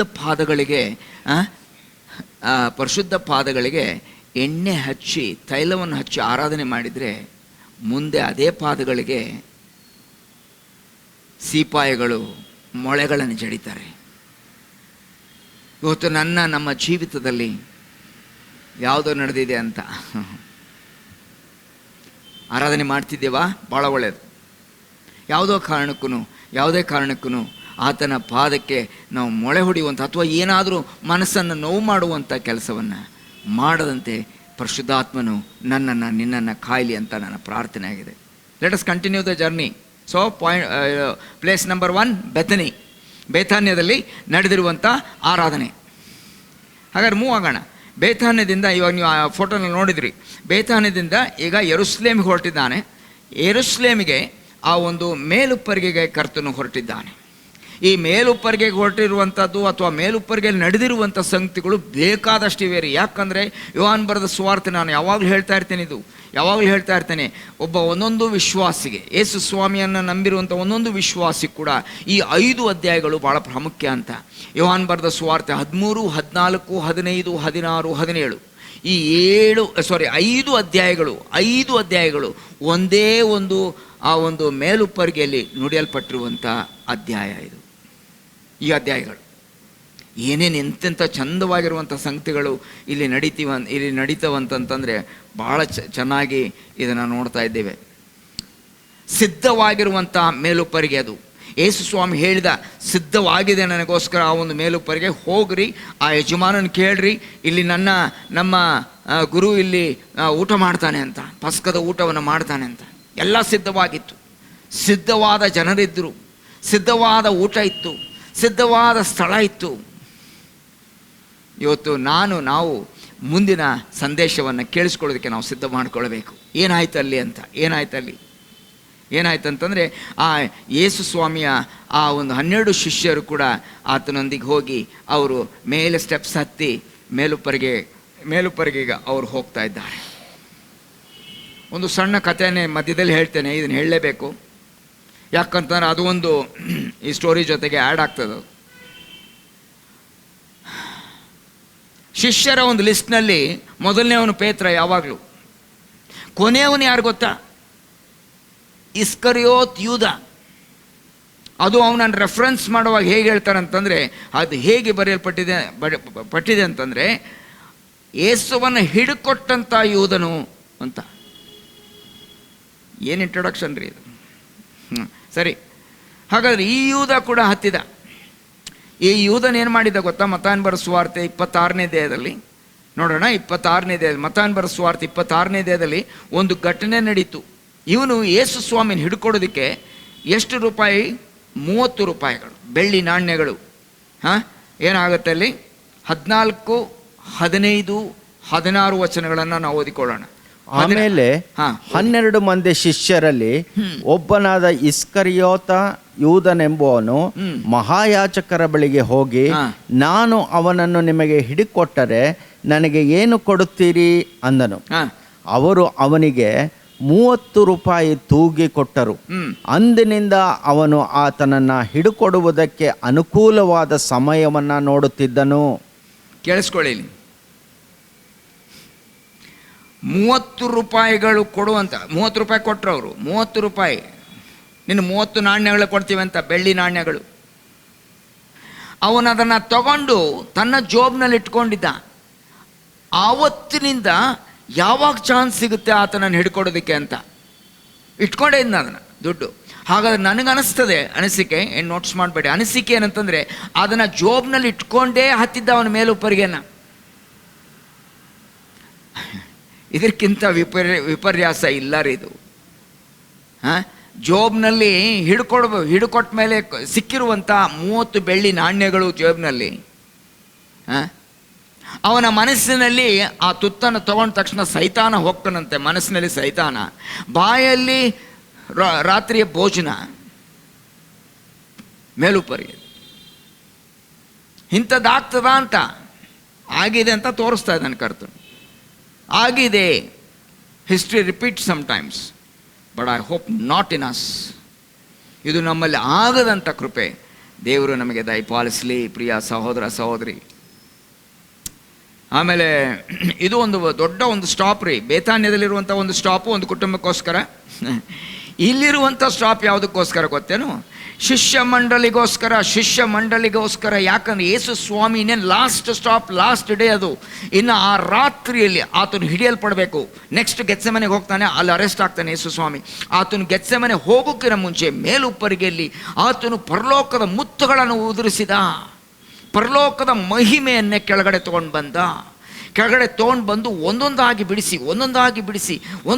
ಬಿಡಿಸಿ ಆ ಸತ್ಯಾಂಶಗಳನ್ನು ಹೇಳುವಂಥ ಸಮಯದಲ್ಲಿ ಬಿಟ್ಟು ಹೋಗುವಂಥ ಈ 12 ಶಿಷ್ಯರಿಗೆ ಧೈರ್ಯ ತುಂಬಿ ಹೋಯಿತು.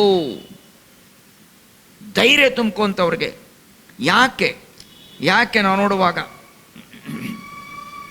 ಆತನು ಯೇಸು ಸ್ವಾಮಿ ಆತನು ಯಹೂದ್ಯನಾಗಿದ್ದನು. ಆತನೇ ನಿಜವಾದ ಯಹೂದ್ಯನಾಗಿದ್ದನು. ಯಹೂದ್ಯನಾಗಿ ಯಹೂದ್ಯರ ಪದ್ಧತಿಗೆ ಅನುಸಾರವಾಗಿ, ಹಳೆಯ ಒಡಂಬಡಿಕೆಗೆ ಅನುಸಾರವಾಗಿ ಆ ಪಸ್ಕವನ್ನು ಆಚರಿಸ್ತಾ ಇದ್ದ. ಆ ಪಸ್ಕವನ್ನು ಆಚರಿಸುವಂಥ ಸಮಯದಲ್ಲಿ ಕೇಳಿಸ್ಕೊಳ್ಳಿ, ಕೊನೆ ಪಸ್ಕವನ್ನು ಈ ಭೂಮಿ ಮೇಲೆ ಆತನು ಆಚರಿಸುವಾಗ, ಕೊನೆ ಪಸ್ಕವನ್ನು ಯೇಸು ಸ್ವಾಮಿ ಆಚರಿಸುವಂಥ ಸಮಯದಲ್ಲಿ, ಅದೇ ಸಮಯದಲ್ಲಿ ಇನ್ನೊಂದು ಸಂಗತಿಯನ್ನು ಆತನು ಮಾಡಿದ. ಸಭೆಗೆ ಸಂಬಂಧಿಸಿರುವಂಥ ಈ ರಾತ್ರಿ ಭೋಜನವನ್ನು ಪ್ರಾರಂಭ ಮಾಡಿಬಿಟ್ಟ. ರಾತ್ರಿ ಭೋಜನವನ್ನು, ಅಥವಾ ನಾವು ಕಮ್ಯೂನಿಯನ್ ಸರ್ವಿಸ್ ಅಂತ ನೋಡ್ತೇವೆ, ಸ್ಯಾಕ್ರಮೆಂಟ್ ತಗೋತೀವಲ್ಲ. ಸರಿ, ಹಾಗಾದರೆ ಇದನ್ನು ಆತನು ಪ್ರಾರಂಭ ಮಾಡಿದನು ಅಂದ್ಬಿಟ್ರೆ ಯಾವ ತಪ್ಪಾಗಲಿಕ್ಕಿಲ್ಲ. ದೇವರ ವಾಕ್ಯದಲ್ಲಿ ಹೀಗೆ ನೋಡ್ತೀವಿ ಏನಂತಂದರೆ, ಯೇಸು ಕ್ರಿಸ್ತನು ತನ್ನವರನ್ನು, ಈ ಲೋಕದಲ್ಲಿರುವಂಥ ತನ್ನವರನ್ನು ಪ್ರೀತಿಸುತ್ತಾ ಬಂದು ಅವರನ್ನು ಪೂರ್ತಿಯಾಗಿ ಪ್ರೀತಿಸ್ತಾ ಬಂದಂತೆ 13ನೇ ಅಧ್ಯಾಯ 1ನೇ ವಚನದಲ್ಲಿ ನಾವು ನೋಡ್ತೀವಿ. ಯೋಹಾನ ಬರೆದ ಸುವಾರ್ತೆಯಲ್ಲಿ ಅವ್ರನ್ನ ಪೂರ್ತಿಯಾಗಿ, ಅಂದರೆ ಇನ್ ಲವ್, ಇನ್ ಅಗಾಪೆ ಲವ್. ಅಗಾಪೆ ಅಂತಂದರೆ ಅನ್ಕಂಡೀಷ್ನಲ್ ಲವ್. ನೀನು ನನಗೇನೂ ಕೊಡದೇ ಇದ್ದರೂ ಕೂಡ ನಾನು ನಿನ್ನನ್ನು ಪ್ರೀತಿಸ್ತೇನೆ, ನನಗೇನೇ ಅಂದರೂ ಕೂಡ ನಾನು ನಿನ್ನನ್ನು ಪ್ರೀತಿಸ್ತೇನೆ ಅಂತ ಹೀ ಶೋಡ್ ಇಟ್. ಆಮೇಲೆ ಆ ಪ್ರೀತಿಯಲ್ಲಿ ಅವರ ಕಾಲುಗಳನ್ನು ತೊಳೆದಾರೆ. ಆರಾಧನೆ ಹೊಂದಿರುವಂಥ ಕಾಲುಗಳದು ಅಲ್ವಾ, ಲೇಪನೆ ಆಗಿರುವಂಥ ಕಾಲುಗಳದು. ಯಾವುದೋ ಯೇಸು ಸ್ವಾಮಿ, ಆತನು ಗುರುವಾಗಿದ್ದಾನೆ. ಆತನ ಶಿಷ್ಯರ ಕಾಲುಗಳನ್ನು ತೊಳೆದು ನಮಗೊಂದು ಮಾದರಿಯನ್ನು ಕರ್ತನು ಹಾಕಿ ಕೊಟ್ಟಿದ್ದಾನೆ ರೀ. ಒಬ್ಬರನ್ನೊಬ್ಬರು ನಾವು ಸಹಿಸಿಕೊಳ್ಳುವಂಥದ್ದು, ಒಬ್ಬರನ್ನೊಬ್ಬರನ್ನು ಪ್ರೀತಿಸುವಂಥದ್ದು, ಒಬ್ಬರನ್ನೊಬ್ಬರು ನಾವು ತಗ್ಗಿಸಿಕೊಂಡು, ಒಬ್ಬರಿಗಿಂತ ಒಬ್ಬರು ತಗ್ಗಿಸಿಕೊಂಡು. ಸ್ಥಾನಮಾನಗಳಿಲ್ಲ ಇಲ್ಲಿ. ಆತನು ಒಡೆಯನು, ಆತನು ರಕ್ಷಕನು, ಆತನು ಸೃಷ್ಟಿಕರ್ತನು, ಆತನು ಮಹಾಮಹಿಮ ದೇವರನು, ಆತನು ಮಹಾಮಹಿಮೆ ಉಳ್ಳಂಥ ದೇವರ ಆತನು. ಆತನು ಬಗ್ಗಿ ಕಾಲಗಳನ್ನು ತೊಳೆದ ಪ್ರೀತಿಯಲ್ಲಿ. ಆಮೇಲೆ ಅಷ್ಟೇ ಅಲ್ಲ, ತನ್ನ ಭುಜವನ್ನು ತನ್ನ ಎದೆ ಮೇಲೆ ಹೊರ್ಕೊಳ್ಳೋದಕ್ಕೆ ಯೋಹಾನನಿಗೆ ಸ್ಥಳ ಮಾಡಿಕೊಟ್ಟಾರೆ. ಅಬ್ಬಾ, ಎಷ್ಟು ಜನ ಇದ್ದೀರಿ? ನೀನು ಅಲ್ಲಿ ಕೂತ್ಕೋ, ನಾನು ಬಾಸ್ ಆಗಿದ್ದೇನೆ, ಇಲ್ಲಿ ಕೂತ್ಕೋ, ಅಲ್ಲಿ ಕೂತ್ಕೊ ಅಂತ ಹೇಳಲಿಲ್ಲ ಕರ್ತನು. He was in so much love with his disciples. ಆತನ ಶಿಷ್ಯರೊಂದಿಗೆ ಎಷ್ಟು ಚಂದವಾಗಿರುವಂಥ ಪ್ರೀತಿಯನ್ನು ಗಳಿಸಿಕೊಂಡು ಬೆಳೆಸಿಕೊಂಡು ಅದನ್ನು ಅನುಭವದಲ್ಲಿ ತೋರಿಸೋದಕ್ಕೆ ಅವರ ಕಾಲುಗಳನ್ನು ತೊಳೆಸಿ ಕೂಡಿಸ್ಕೊಂಡ ಊಟಕ್ಕೆ. ಏನಾಯಿತು ಅಂತ ಭಾಳ ವಿಪರ್ಯಾಸ, ಭಾಳ ಕೆಟ್ಟದಾಗಿರುವಂಥ ಒಂದು ವಿಷಯ ಆಯಿತು. ಯೇಸು ಸ್ವಾಮಿ ಆ ತುತ್ತನ ಅದ್ದಿ ಯೂದನಿಗೆ ಕೊಟ್ಟ ತಕ್ಷಣ ಯೂದನೊಳಗೆ ಸೈತಾನನ್ನು ಹೊಕ್ಕಿ ಆಮೇಲೆ ಏನಾಯಿತು ಅಂತಾನೆ ಅದೇ ಗಳಿಗೆಯಲ್ಲಿ ಅವನು ಎದ್ದು ಮೀಟಿಂಗ್ ಬಿಟ್ಟು ಹೋಗ್ಬಿಟ್ಟ.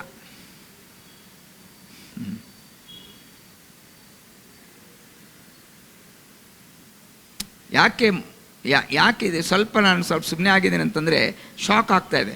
ಯಾಕೆ ಶಾಕ್ ಆಗ್ತಾ ಇದೆ ಅಂತಂದರೆ ಮುಂದೆ ಬರುವಂಥ ವಿಶೇಷವಾದ ಮುತ್ತುಗಳು ಉದುರಕ್ಕೆ ಅಥವಾ ಪರಲೋಕದ ಮುತ್ತುಗಳು ಅಲ್ಲಿಂದ ಉದುರುವಾಗ ಯೂದನಿಲ್ಲ ಅಲ್ಲಿ ಅದನ್ನು ನೋಡೋದಕ್ಕೆ, ಕೇಳಿಸ್ಕೊಳ್ಳೋದಕ್ಕೆ. ಇದ್ದವನು 5,000 ಜನಕ್ಕೆ ಊಟ ಹಂಚಿದಾಗಿದ್ದ ಅವನು. ಬೇರೆ ಎಲ್ಲ ಅದ್ಭುತಗಳನ್ನು ನೋಡೋದಕ್ಕೆ ಅವನು ಇದ್ದವನು. ದೇವರ ಯೇಸು ಸ್ವಾಮಿಯ ಮಹಿಮೆಯನ್ನು ನೋಡಿದ್ದ. ಮಹಿಮಾ ಸ್ವರೂಪನಾಗಿರುವಂಥ ಯೇಸು ಸ್ವಾಮಿ ಪರಲೋಕದ ಮಹಿಮೆಯನ್ನು ಆ ಬೋಧನೆಯನ್ನು ತಂದಾಗ is absent, is bunked the class.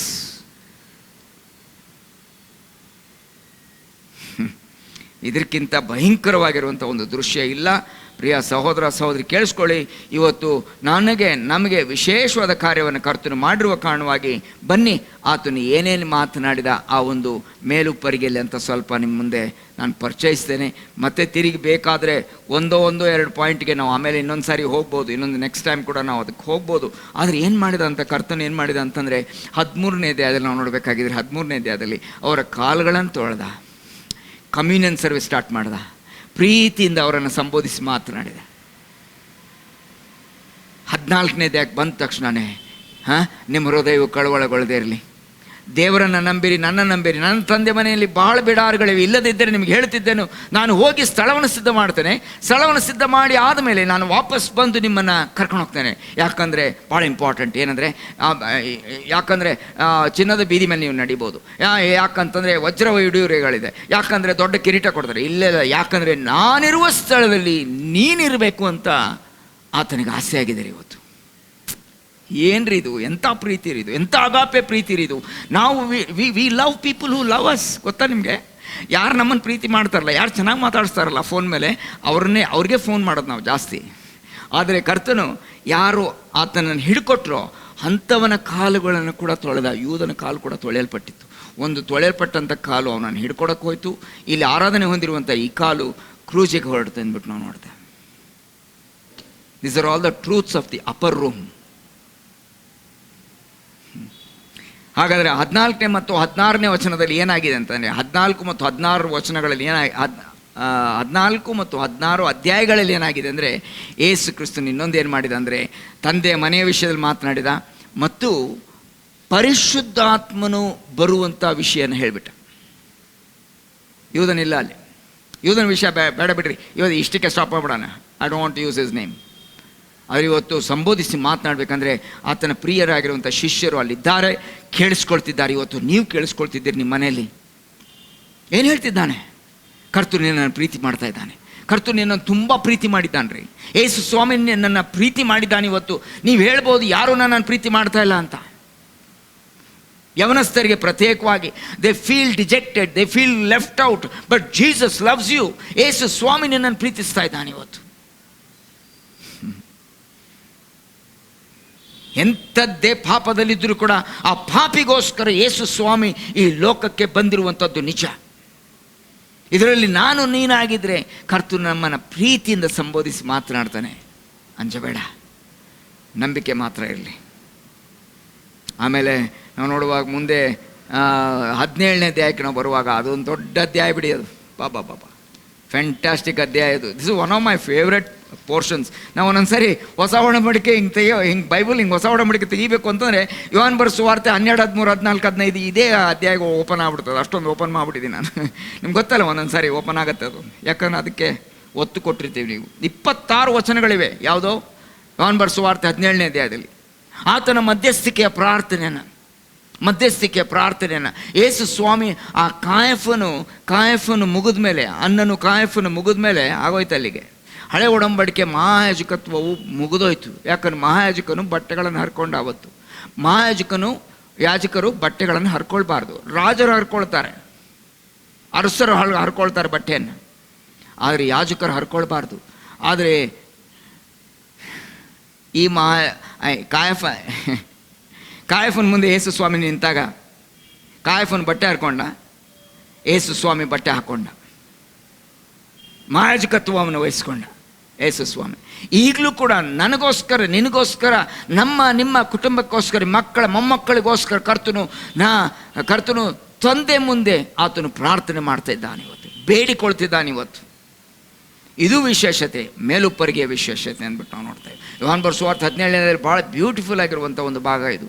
ಕೆಲವೊಂದು ವಿಷಯಗಳನ್ನು ಇದರಲ್ಲಿ ಕೂಡ ನಾವು ನೋಡ್ಬೋದು ಪ್ರಿಯ ಸಹೋದರ ಸಹೋದರಿ. ಇನ್ನೊಂದು ಸಾರಿ ನಾವು ಬರುವಾಗ ಇದನ್ನು ನಾವು ನೋಡೋದಕ್ಕೆ ಸಾಧ್ಯತೆ ಇದೆ. Then what we will do is we will come back again little bit ಅಲ್ವಾ. ಆಮೇಲೆ ಈ ಮೇಲುಪ್ಪರಿಗೆಯಿಂದ ನಾವು ಇಷ್ಟು ಬೇಗ ಎಳೆದು ಹೋಗ್ಬಿಡೋದು ಬೇಡ. ಇನ್ನೊಂದು 2-3 ಅಂಶವನ್ನು ದೇವ್ರ ಚಿತ್ತವಾದರೆ ನಾವು ಬರೋ ವಾರದಲ್ಲಿ ಇದನ್ನು ನಾವು ಧ್ಯಾನ ಮಾಡಲಿಕ್ಕಿದ್ದೇವೆ. ಪ್ರಿಯ ಸಹೋದರ ಸಹೋದರಿ, thank you for watching and listening. ನೀವು ನೋಡಿ ಮತ್ತು ಕೇಳಿಸ್ಕೊಂಡಿದ್ದೀರಿ. ಕರ್ತನು ನಿಮ್ಮನ್ನು ಆಶೀರ್ವದಿಸಲಿ, ಕರ್ತನು ನಿಮ್ಮನ್ನು ಬಲಪಡಿಸಲಿ.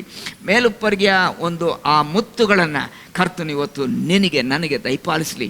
ಬನ್ನಿರಿ, 13ರಿಂದ ಹಿಡಿದು 17ನೇ ಅಧ್ಯಾಯದವರೆಗೆ 5 ಅಧ್ಯಾಯಗಳನ್ನು ಓದುತ್ತಾನೆ ಇರ್ರಿ. ಆಮೇಲೆ ನಾವು ಬರೋ ವಾರದಲ್ಲಿ ನಾವು ಭೇಟಿಯಾಗೋಣ. ಕರ್ತನು ನಮ್ಮನ್ನು ಆಶೀರ್ವದಿಸಿ ನಡೆಸಲಿ. ಕರ್ತನು ನಿಮ್ಮನ್ನು ಆಶೀರ್ವದಿಸಿದ್ದಾನೆ. ಕರ್ತನು ನಿಮ್ಮ ಕುಟುಂಬಗಳನ್ನು ಆಶೀರ್ವದಿಸಲಿ ಅಂತ ನನ್ನ ಪ್ರಾರ್ಥನೆ ಆಗಿದೆ. God bless you. ಶೀರ್ಷಿಕೆ ಏನು? ಏಸು ಕ್ರಿಸ್ತನ ಶ್ರಮ ದಿನಗಳು. ಕರೆಕ್ಟಾ? ಆದ್ರೇನು? The way to the cross. ಅಂದರೆ ಏಸು ನಡೆದಂಥ ದಾರಿ ಎಲ್ಲಿಗೆ? ಶಿಲುಬೆಗೆ ಹೋಗೋದಕ್ಕೆ ಉದ್ದೇಶ ಆತನು ಪರಿಪೂರ್ಣ ಮಾಡಿದ. ಅದಕ್ಕೋಸ್ಕರ ಭಾಳ ಚಂದವಾಗಿರುವಂಥ ಆ ಒಂದು ವಚನ ಇದೆ. ಅದು ವಚನ ಒಂದು ಓದಿಬಿಡೋಣ. 17ನೇ ಅಧ್ಯಾಯ, ಯೋಹಾನ ಬರೆದ ಸುವಾರ್ತೆ 17ನೇ ಅಧ್ಯಾಯದ 4ನೇ ವಚನವನ್ನು ನಾವು ಕೇಳಿಸ್ಕೊಳ್ಳೋಣ. ಯೋಹಾನ 17 ಮತ್ತು ಅದರ 4ನೇ ವಚನ. ಯೇಸು ಸ್ವಾಮಿ ತಂದೆಯೊಂದಿಗೆ ಸಂಬೋಧಿಸಿ ಮಾತನಾಡುವಾಗ ಈ ಪ್ರಾರ್ಥನೆಯಲ್ಲಿ ಆತನು ಹೇಳುವಂಥ ಸ್ಟೇಟ್ಮೆಂಟ್ ಏನು? ಮಾಡಬೇಕೆಂದು ನೀನು ನನಗೆ ಕೊಟ್ಟ ಕೆಲಸವನ್ನು ನಾನು ನೆರವೇರಿಸಿ ನಿನ್ನನ್ನು ಭೂಲೋಕದಲ್ಲಿ ಮಹಿಮೆ ಪಡಿಸಿದೆನು. ಎಂತ ಚೆನ್ನಾಗಿದೆ ರೀ. ನೀನು ನನಗೆ ಕೊಟ್ಟಂಥ ಕೆಲಸ ಬರೀ ಕ್ರಿಸ್ಮಸ್ ಆಚರಣೆಗೆ ತರಲಿ, ಜನರು ಚೆನ್ನಾಗಿ ವಿಜೃಂಭಣೆಯಿಂದ ಲೈಟ್ಸ್ ಹಾಕ್ಕೊಳ್ಳಿ, ಕ್ರಿಸ್ಮಸ್ ಸ್ಟೋರಿ ಏನದೋ ಕ್ರಿಸ್ಮಸ್ ಸ್ಟಾರ್ ಹಾಕ್ಕೊಳ್ಳಿ, ಟ್ರೀ ಹಾಕ್ಕೊಳ್ಳಿ ಅಂತ ಕರ್ತನು ಬರಲಿಲ್ಲ. ಆದರೆ ಆತನು ಬಂದ ಉದ್ದೇಶ ಏನಂತಂದರೆ, ತಂದೆ ಕಳಿಸಿಕೊಟ್ಟಿರುವಂಥ ಒಂದು ಪ್ಲ್ಯಾನ್, ಪರ್ಪಸ್ ಇತ್ತು. ಅದೇನಂತಂದರೆ, you have to go to the cross. ಯಾಕೆ ಇಂಥ ಪರಿಶುದ್ಧನಾಗಿರುವಂಥ ನಿರಪರಾಧಿಯಾಗಿರುವಂಥ ಯೇಸು ಸ್ವಾಮಿ ಶಿಲುಬೆಗೆ ಹೋಗಬೇಕು? ಇನ್ಯಾರು ಹೋಗಬೇಕು? ಅಪರಾಧಿಯಾಗಿದ್ದರೆ ಶಿಲುಬೆಗೆ ಹೋಗೋಕ್ಕಾಗಲ್ಲ. ತಪ್ಪು ಮಾಡಿದರೆ, ಪಾಪದಲ್ಲಿ ಹುಟ್ಟಿದರೆ ಶಿಲುಬೆಗೆ ಹೋಗೋಕ್ಕಾಗಲ್ಲ. ನಿರಪರಾಧಿನೇ ಆಗಬೇಕು, ಪರಿಶುದ್ಧನೇ ಆಗಿರಬೇಕು. ಕರ್ತನು ನಮ್ಮನ್ನು ಬಲಪಡಿಸಲಿ. ಯೇಸು ಹೇಳಿರುವಂಥ ಮಾತೇನು? ತಂದೆ, ನೀನು ಕೊಟ್ಟಂಥ ಕೆಲಸವನ್ನು ಪರಿಪೂರ್ಣ ಮಾಡಿದ್ದೇನೆ, ನಿನ್ನನ್ನು ಮಹಿಮೆ ಪಡಿಸಿದ್ದೇನೆ ಈ ಲೋಕದಲ್ಲಿ ಅಂತ. ಇವತ್ತು ನಾವು ಈ ಸ್ಟೇಟ್ಮೆಂಟ್ ಹೇಳೋದಕ್ಕೆ ಆಗುತ್ತಾ ಅಂತ ಆದರೆ ಭಾಳ ಒಳ್ಳೆಯದು. ಕರ್ತನು ನಿಮ್ಮನ್ನು ಆಶೀರ್ವದಿಸಲಿ, ಬಲಪಡಿಸಲಿ. ಆಮೇನ್. ಪ್ರಾರ್ಥನೆ ಮಾಡೋಣ. ಪ್ರೀತಿಯುಳ್ಳ ನಮ್ಮ ತಂದೆ ಆದ ದೇವರ ದಿನಕ್ಕಾಗಿ ನಿನಗೆ ಸ್ತೋತ್ರ ಸಲ್ಲಿಸ್ತೇವಪ್ಪ. ಕರ್ತನೆ, ಈ ಸಮಯದಲ್ಲಿ ನಿನ್ನ ವಾಕ್ಯವನ್ನು ನೋಡಿದ್ದೇವೆ. Lent, the way to the cross ಅಂತ ನೋಡಿದ್ದೇವೆ. ಶ್ರಮ ದಿನಗಳಲ್ಲಿ ಕರ್ತನೆ, ಯೇಸುವೆ ನೀನು ನಡೆದು ಹೋಗಿರುವಂಥ ದಾರಿ, ಶಿಲುಬೆಗೆ ಹೋಗಿರುವಂಥ ದಾರಿ ನಾವು ನೋಡ್ತಿದ್ದೇವೆ. ಇವತ್ತು ಮೇಲುಪ್ಪರಿಗೆ ಬಂದು ನಿಂತಿದ್ದೇವಪ್ಪ. ಕರ್ತನೆ, ಇನ್ನು ಮುಂದೆ ನಡೆಸು, ನಮ್ಮನ್ನು ಬಲಪಡಿಸು. ಇನ್ನಷ್ಟು ನಿನ್ನ ಮೇಲುಪ್ಪರಿಗೆಯಲ್ಲಿರುವಂಥ ಮೌಲ್ಯಗಳನ್ನು ನಮಗೆ ತಿಳಿಸ್ತಾ ಬಾ. ವೀಕ್ಷಿಸಿರುವಂಥ ಒಬ್ಬೊಬ್ಬರು ನೀನು ಆಶೀರ್ವದಿಸಿ ನಡೆಸು, ಬಲಪಡಿಸು. ನಮ್ಮ ಕೊರತೆಗಳನ್ನು ನೀಗಿಸು ಕರ್ತನೆ. ಆ ಅಗಾಪೆ ಪ್ರೀತಿಯಲ್ಲಿ ಕರ್ತನೆ ನಮ್ಮ ಕೊರತೆಗಳು ಕರಗಿ ಹೋಗಲಿ ಕರ್ತನೆ. ಅಗಾಪೆ ಪ್ರೀತಿಯಲ್ಲಿ ನಮ್ಮ ಪಾಪಗಳು ಓಡಿ ಹೋಗಲಿ ಕರ್ತನೆ. ಅಗಾಪೆ ಪ್ರೀತಿಯಲ್ಲಿ ನಮ್ಮ ಕಾಲುಗಳು ಮಾತ್ರ ಅಲ್ಲ, ನಮ್ಮ ಮನಗಳು ಕೂಡ ಶುದ್ಧ ಆಗಲಿ. ನಮ್ಮನ್ನು ಬಲಪಡಿಸು, ಆಶೀರ್ವದಿಸು. ಪ್ರಾರ್ಥನೆ ಕೇಳಿದ್ದಕ್ಕಾಗಿ ಸ್ತೋತ್ರ. ಯೇಸು ಸ್ವಾಮಿಯ ಪರಿಶುದ್ಧ ನಾಮದಲ್ಲಿ ಬೇಡಿದ್ದು ನಮ್ಮ ತಂದೆ, ಆಮೆನ್.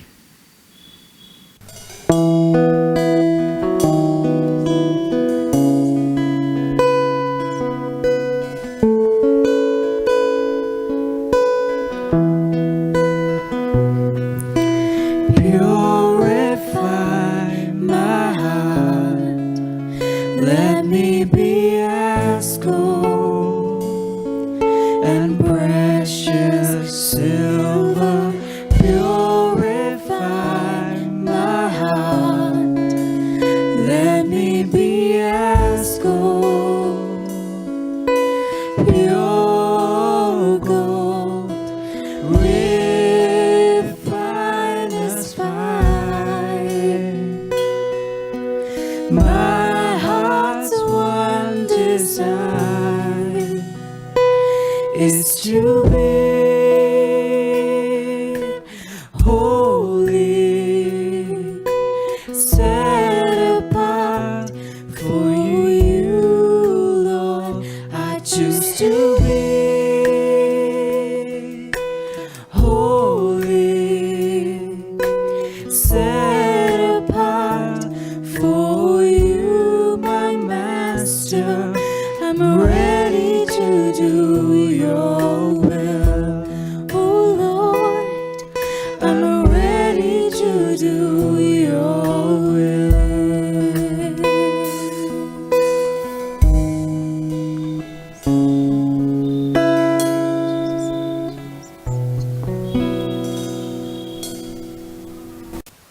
ಕರ್ತನಲ್ಲಿ ಪ್ರೀತಿಯ ಸಹೋದರ ಸಹೋದರಿ, ಈ ಭಾನುವಾರದ ಮುಂಜಾನೆ ನೀವು ತಂದೆಯಾದ ದೇವರನ್ನು, ಮಗನಾದ ಯೇಸು ಕ್ರಿಸ್ತನನ್ನು, ಪರಿಶುದ್ಧಾತ್ಮ ದೇವರನ್ನು, ತ್ರಯೇಕ ದೇವರನ್ನು ಆರಾಧಿಸಿದ್ದೀರಿ, ಸ್ತುತಿಸಿದ್ದೀರಿ, ಕೊಂಡಾಡಿದ್ದೀರಿ, ಆತನ ವಾಕ್ಯ ಸಂದೇಶವನ್ನು ಕೇಳಿದ್ದೀರಿ. ಪ್ರಿಯ ಸಹೋದರ ಸಹೋದರಿ, ವಾಕ್ಯವೆಂಬುದು ಅದು ಒಂದು ಸಜೀವವಾದ ಬೀಜವಾಗಿದೆ. ಅದು ನಿಮ್ಮ ಶುದ್ಧ ಹೃದಯಗಳಲ್ಲಿ ಅದು ಬಿದ್ದಾಗ ಅದು ಫಲ ಕೊಡಲು ಅದಕ್ಕೆ ಶಕ್ತಿ ಇದೆ. 30ರಷ್ಟು, 60ರಷ್ಟು, 100ರಷ್ಟು ಫಲ ಕೊಡುವುದಕ್ಕೆ ನೀವು ಕ್ರಿಸ್ತನ ವಾಕ್ಯಕ್ಕೆ ನಿಮ್ಮ ಹೃದಯಗಳಲ್ಲಿ ಎಡೆ ಮಾಡಿಕೊಡ್ರಿ. ಯಾಕೆ ಗೊತ್ತಾ ನನ್ನ ಪ್ರಿಯ ಸಹೋದರ ಸಹೋದರಿ, ದೇವರ ವಾಕ್ಯವು ನಮ್ಮ ನಡತೆಯನ್ನು ಶುದ್ಧಪಡಿಸ್ತದೆ. ಇದಕ್ಕೆ ನಾನು ಸಾಕ್ಷಿ. ನನ್ನ ಹಳೆಯ ಜೀವಿತವನ್ನು ಆಲೋಚಿಸುತ್ತಾ ಬರುವಾಗ ದೇವರ ವಾಕ್ಯವು ನನ್ನನ್ನು ಶುದ್ಧಗೊಳಿಸುತ್ತಾ, ಸ್ವಚ್ಛಗೊಳಿಸುತ್ತಾ, ನನ್ನಲ್ಲಿರುವ ಎಲ್ಲ ಹೊಲಸು ಕೆಸರುಗಳನ್ನು ತೆಗೆದುಹಾಕುತ್ತಾ ಬಂದಿದೆ. ಆದ್ದರಿಂದ ಪ್ರೀತಿಯಿಂದ ನಿಮ್ಮನ್ನು ಬೇಡಿಕೊಳ್ಳುತ್ತೇವೆ, ದೇವರ ವಾಕ್ಯಕ್ಕೆ ಎಡೆ ಮಾಡಿಕೊಡ್ರಿ. ದೇವರ ವಾಕ್ಯ ನಿಮ್ಮಲ್ಲಿ ಫಲದಾಯಕವಾಗಲಿ. ಈ ದಿನದ ಆರಾಧನೆಯ ಕೊನೆ ಭಾಗಕ್ಕೆ ಬಂದಿದ್ದೇವೆ. ಸಭಾಪಾಲಕರು ಪ್ರಾರ್ಥನೆ ಮಾಡುವುದರೊಂದಿಗೆ ನಿಮ್ಮ ಕುಟುಂಬಗಳಿಗೋಸ್ಕರ, ನಿಮಗಿರುವ ಎಲ್ಲ ಸಮಸ್ಯೆಗಳಿಗೋಸ್ಕರ ಅವರು ಪ್ರಾರ್ಥನೆ ಮಾಡುವವರಾಗಿದ್ದಾರೆ ಮತ್ತು ಆಶೀರ್ವಾದ ವಚನವನ್ನು ಕೂಡ ಕೊಡಲಿಕ್ಕಿದ್ದಾರೆ. Thank you. ಪ್ರಾರ್ಥನೆ ಮಾಡೋಣ. ಪ್ರೀತಿ ಸ್ವರೂಪನಾಗಿರುವ ನಮ್ಮ ತಂದೆ, ನೀನು ಮಹೋನ್ನತನೇ, ನಿಜ. ಇದಕ್ಕಾಗಿ ನಿನಗೆ ಸ್ತೋತ್ರ. ನಿನ್ನ ಮಗನು ನಮ್ಮ ರಕ್ಷಕನಾಗಿರುವ ಯೇಸು ಕ್ರಿಸ್ತನನ್ನು ಕಳಿಸಿಕೊಟ್ಟಿದ್ದಕ್ಕಾಗಿ ನಿನಗೆ ಸ್ತೋತ್ರ. ದೇವ, ನಾವು ವಾಕ್ಯದಲ್ಲಿ ನೋಡುವಾಗ ದೇವರು ಲೋಕದ ಮೇಲೆ ಎಷ್ಟೋ ಪ್ರೀತಿಯನ್ನಿಟ್ಟು ತನ್ನ ಒಬ್ಬನೇ ಮಗನನ್ನು ಕಳಿಸಿಕೊಟ್ಟನು. ಆತನ ನಂಬುವ ಒಬ್ಬನಾದರೂ ನಾಶವಾಗದೆ ಎಲ್ಲರೂ ನಿತ್ಯ ಜೀವನ ಪಡೆಯಬೇಕೆಂದು ಆತನನ್ನು ಕೊಟ್ಟನೆಂದು ನೋಡುವಾಗ, ಕರ್ತನೆ ತಂದೆ, ನೀನು ನಿನ್ನ ಮಗನನ್ನೇ ಕೊಟ್ಟ ಮೇಲೆ ಸಮಸ್ತವನ್ನು ಕೊಡದೇ ಇದೆಯಾ? ಈ ಪ್ರಶ್ನೆಗೆ ಉತ್ತರ ಕೊಡ್ತೀಯಾ ಕರ್ತನೆ? ಇದಕ್ಕಾಗಿ ನಿಮಗೆ ಸ್ತೋತ್ರ ಸಲ್ಲಿಸ್ತೇವೆ. ಕರ್ತನೆ, ಇವತ್ತು ವೀಕ್ಷಿಸಿರುವಂಥ ಒಂದೊಂದು ಕುಟುಂಬವನ್ನು ನೀನು ಸಂಧಿಸಿದ್ದಿ ಎಂದು ನಂಬಿದ್ದೇವೆ. ನಿನ್ನ ವಾಕ್ಯದಿಂದ ಸಂಧಿಸಿದ್ದಿ ಎಂದು ನಂಬಿದ್ದೇವೆ. ಒಬ್ಬೊಬ್ಬರು ನೀನು ಆಶೀರ್ವದಿಸು, ಬಲಪಡಿಸು. ಕರ್ತನೆ, ಈಗ ತಾನೇ ನಾವು ಕೇಳಿಸ್ಕೊಂಡಂತೆ ವಾಕ್ಯಕ್ಕೆ ಎಡೆ ಮಾಡ್ರಿ ಅಂತ, ಎಡೆ ಕೊಡ್ರಿ ಅದಕ್ಕೆ ಅಂತ, ಅದು ಸ್ಥಳ ಮಾಡಿಕೊಡ್ರಿ ನಿಮ್ಮ ಹೃದಯದಲ್ಲಿ ಅಂತ. ಬಲಪಡಿಸು, ಆಶೀರ್ವದಿಸು ಕರ್ತನೆ. ಅನಾರೋಗ್ಯದಲ್ಲಿ ಯಾರಾದರೂ ಇದ್ದರೆ ಕರ್ತನೆ, ಅವ್ರು ನೀನು ಮುಟ್ಟಿ ಸ್ವಸ್ಥಪಡಿಸಪ್ಪ ಕರ್ತನೆ. ಅವರು ಸಂಪೂರ್ಣ ಗುಣ ಹೊಂದಿ ನಿನ್ನನ್ನು ಸ್ತುತಿಸುವಂತೆ ಅವರನ್ನು ಎಬ್ಬಿಸು, ಹಾಸಿಗೆಯಿಂದ ಎಬ್ಬಿಸು ಕರ್ತನೆ, ಬಲಪಡಿಸು, ನಡೆಸು ಕರ್ತನೆ.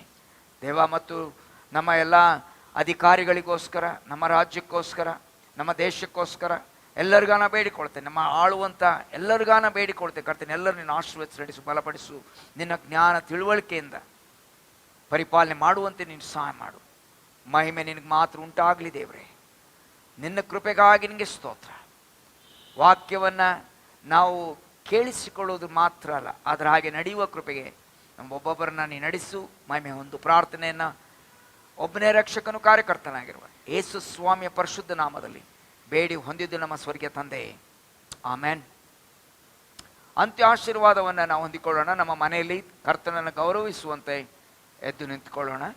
ಈಗ ನಮ್ಮ ಕರ್ತನಾಗಿರುವ ಯೇಸು ಕ್ರಿಸ್ತನ ಕೃಪೆಯು, ನಮ್ಮ ತಂದೆಯಾದ ದೇವರ ವಿಶೇಷವಾದ ಪ್ರೀತಿಯು, ಪರಿಶುದ್ಧಾತ್ಮನ ಅನ್ಯೋನ್ಯತೆ, ಆತನ ಸ್ನೇಹ, ಆತನ ನಡೆಸುವಿಕೆ